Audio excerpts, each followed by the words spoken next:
right now we are tracking a Category 2 hurricane in the Atlantic. No, you did not miss an update. It went from tropical storm at 5 a.m. in the latest update now. Dr. Greg Postel here. This is something that you were looking at and saying, yeah, this is definitely going to be a hurricane. Well, it has to look. I mean, look at this right now. You can see it. The eye is very discernible right there. But just to give you the idea, it is going that way, and it is going to be a, I think, high-end hurricane. So probably we'll be dealing with Irma there, middle, end of stages of next week, and then beyond that, it is definitely possible, not an unrealistic scenario, to think Irma will be in that vicinity, perhaps near the Bahamas, perhaps near the southeast coast. Not too early to start thinking about what you might do. And there aren't many times in the 35-plus year existence of the Weather Channel that we can come on the air with breaking news of a 175-mile-an-hour Cat 5 hurricane. As a matter of fact, the last Cat 5 we had was last year with Matthew, and then before that, you got to go all the way back to 2007. So one thing we want to tell you is not only what could happen, but how long you have to get ready for it. And the earliest reasonable time that winds of tropical storm force could arrive in South Florida is sometime Friday night. It might take until Saturday morning, but we want you to be thinking Wednesday, Thursday, Friday. That's the time frame I have to prepare. That's why evacuations in the Keys are starting tomorrow. Overnight, it moves pretty quickly, so that by 8 in the morning, it's in the vicinity of Key West, and the core of the hurricane is battering the lower and middle Keys. I am meteorologist Mike Seidel, and this is what we're dealing with in South Florida this morning. Hurricane Irma. Winds right now are running 40 to 50 miles an hour, gusts 60 to 70 miles an hour.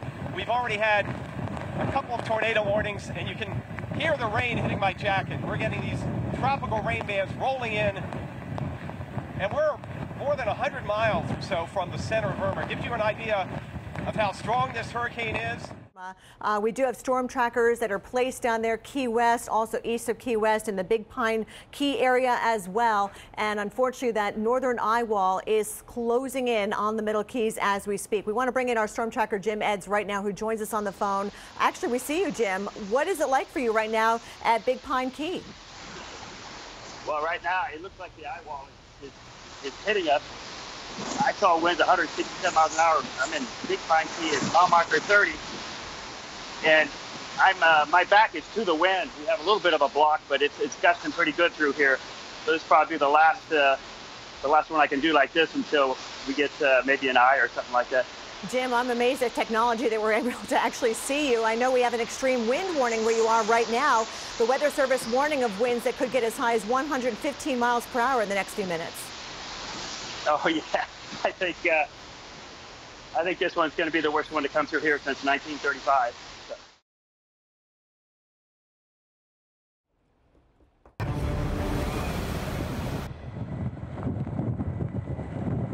Good morning, I'm meteorologist Mike Seidel. We are back in Miami downtown area, the Brickell section right off the Miami River. And we are taking probably the worst of the weather right now in Florida, but that's going to change. And it's going to shift over to the west coast as we get into later this morning and certainly this afternoon. 8 a.m. update. Irma's moving west-northwest, so it's pulling away, going across the Keys. It's going to go up the west coast and finally bend in somewhere. Can't say exactly where it's going to make landfall, but it really doesn't matter. The impacts are going to be the same. We're going to have a tremendous storm surge. Destructive winds, if not catastrophic, with wind gusts well up over 100 miles an hour. We've gusted here in South Florida, 100 plus miles away from the center, upwards of 75 to 80 miles an hour. So you can imagine what that eye wall is going to be like.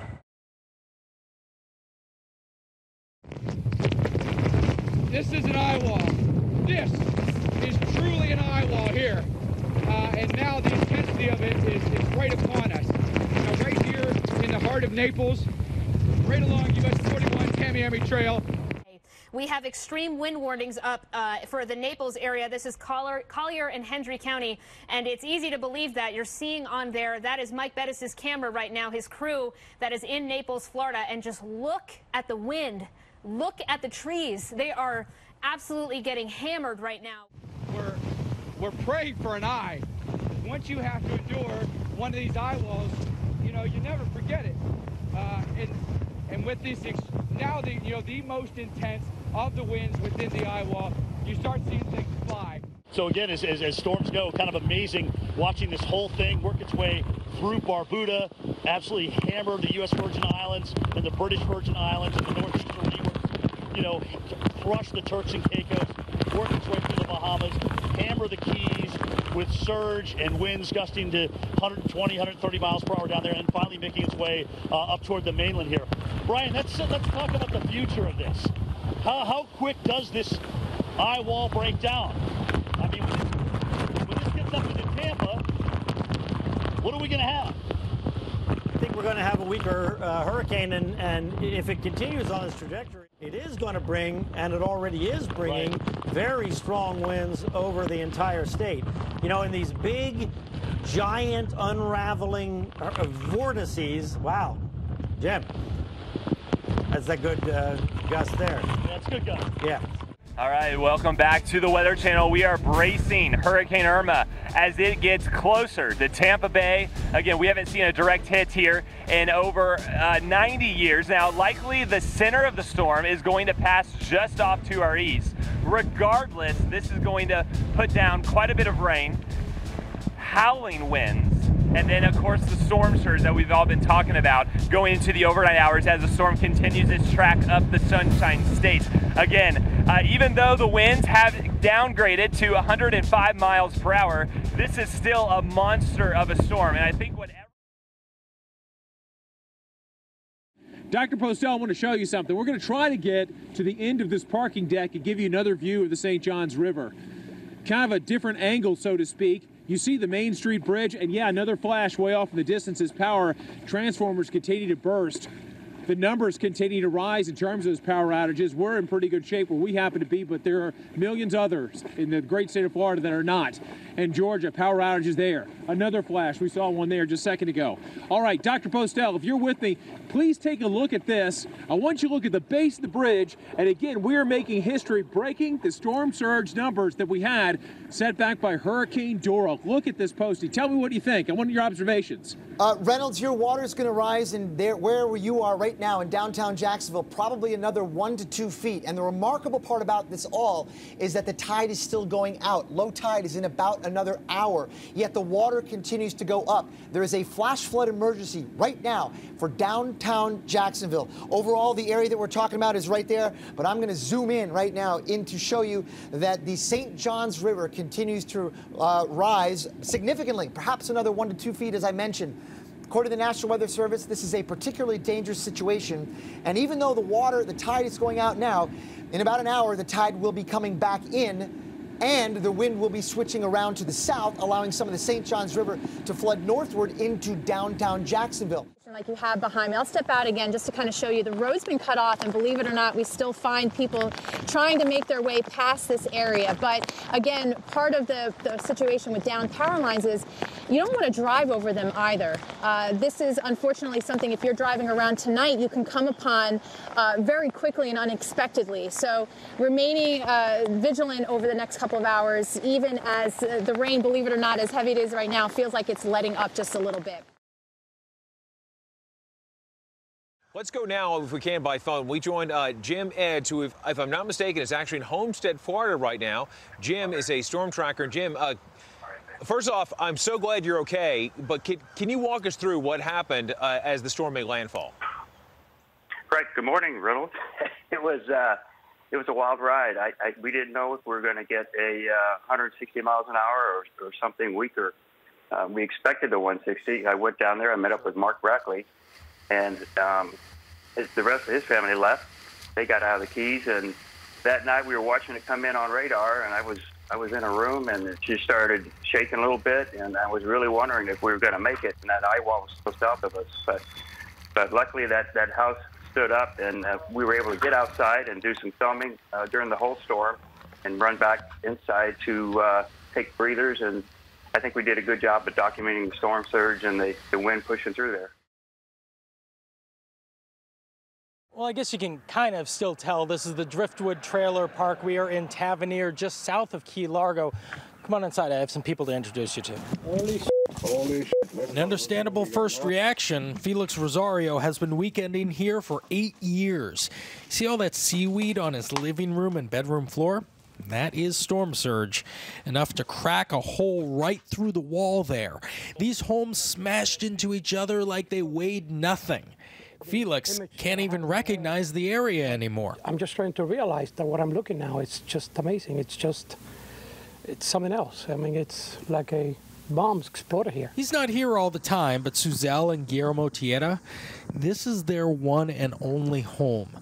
The emotion hit her just moments after she invited us inside. Okay. Nobody was here, she says. The Tierras and their neighbors, they all made it outside the Keys by the time the storm hit. It's really tough on a lot of people. Suzelle was really... Oh, yeah, no, she's devastated. And I think they were even planning to retire here. So now they have to start all over again. Florida National Guard has made it as far down as Key West, and they are here for the long haul. Customs and Border Protection have their air and marine operation choppers here from Texas and Puerto Rico. Los Angeles City Fire is going door to door. But cell service is spotty and gas stations are just starting to open up. It's going to take a while, but it's part of life. Telling those stories. Nearly a month after Hurricane Irma, most of Southwest Florida is getting back to normal. Again, as I say, most. Yes, but as Weather Channel's Justin Michael shows us, places like Everglades City are still struggling. This, of course, is where we had landfall. Nearly a month after Hurricane Irma, one remote city on the southwest coast of Florida is still struggling to pick up the pieces. The wind didn't do a lot of damage. It's the tide. When the water started rising, we ended up with about 8 to 10 feet. Everglades City, population roughly 450, and dubbed the stone crab capital of the world. And with 1 month to go to the start of tourist season, they have a long way to go to clean up. It's slow. This hurricane affected the whole state of Florida, so getting crews down, contractors and stuff to get the trash picked up off the street's been difficult. This is a very close-knit community, far removed from the rest of Florida civilization. So the first responders here are the people who live here. A lot of people are displaced and no homes, and unfortunately temporary housing's been an issue for a lot of them because this area is a flood zone. In a small town like Everglades City, it's not just the people who wear badges who make it their job to help others. Here at the restaurant, we're in rebuild mode right now because I've got 35 employees that are looking for, a job to come back to. Carol Foss owns the Island Cafe, a restaurant devastated by 6 feet of storm surge during Hurricane Irma. And despite this mess, her only goal is to get her employees working again. They have families too, so yeah, that's kind of one of my biggest problems, or they don't have a job right now. So they've seen devastating hurricanes before in Everglades City. Donna, 1960, Wilma, 2005, and now Irma, 2017. They've rebuilt before, and they'll do it again. I think everybody will come back bigger and better as far as business-wise. We're a tourist town, so we count on that, So we need everybody to know we're good, we're here, we're not going anywhere. The scope of the problems here in Everglades City, Florida extend far beyond people's front steps, right here to the front steps of City Hall. During the storm, they had water up to the doorknobs, and at this point, this building is structurally unsound. In Everglades City, Florida, Justin Michaels, The Weather Channel.